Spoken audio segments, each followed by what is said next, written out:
200 शत्रू पकडले गेले, 2 महिने शिक्षा दिली गेली, चेहरे इतके बदलले की स्वतःच्या घरच्यांनी ओळखलं नाही. पण संभाजी महाराजांनी त्यांना ठार मारलं नाही का?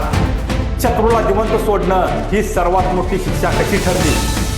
ही गोष्ट आहे छत्रपती संभाजी महाराजांच्या अशा दराऱ्याची की शत्रू महाराष्ट्राचं नाव ऐकून घाबरू लागला. कोकण किनारपट्टीवर भीतीचं सावट पसरलं होतं. समुद्रातून अरब येत होते, गाव लुटत होते आणि कोकणातील स्त्रियांना पळवून नेत होते. लोक भयभीत झाले होते. कोणी थांबवणार हा अत्याचार? पण ही बातमी पोचली छत्रपती संभाजी महाराजांच्यापर्यंत. महाराज संतापले, आदेश दिला, फिरस्ते पकडा.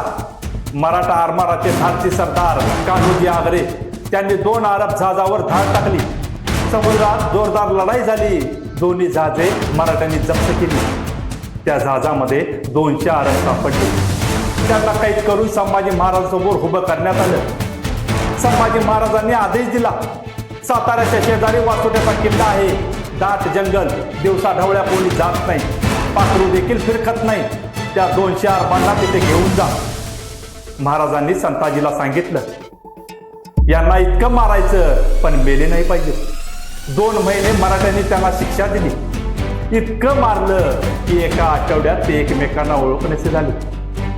2 महिन्यानंतर संभाजी महाराजांचा आदेश, आता त्यांना सोडा, त्यांच्या जहाजावर बसवा, त्यांच्या देशात पाठवा. संताजी म्हणाले, महाराज सोडायचं होतं तर धरलं कशाला? संभाजी महाराज म्हणाले, ते त्यांच्या देशात जातील, त्यांच्या बायका त्यांना ओळखणार नाही. उद्या कोणी महाराष्ट्राकडे तिरक्या नजरेने पाहिलं तर आधी हा अनुभव आठवेल.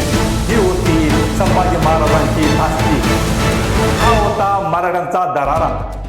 पोर्तुगीजांना थरका पडवला, गोव्यावर हल्ला केला, इंग्रजांची मस्ती उतरवली, औरंगजेबाला नाचवलं, सिद्धीला आडवं केलं. तब्बल 12 वर्ष सेना धुरंधर अजिंक्य राहिले. धर्मासाठी लढले, स्वराज्यासाठी जगले छत्रपती संभाजी महाराज. जर तुम्हाला संभाजी महाराजांचा अभिमान वाटत असेल तर व्हिडिओला लाईक करा, कमेंटमध्ये लिहा जय शंभूराजे, जय शिवराय, जय शंभूराजे.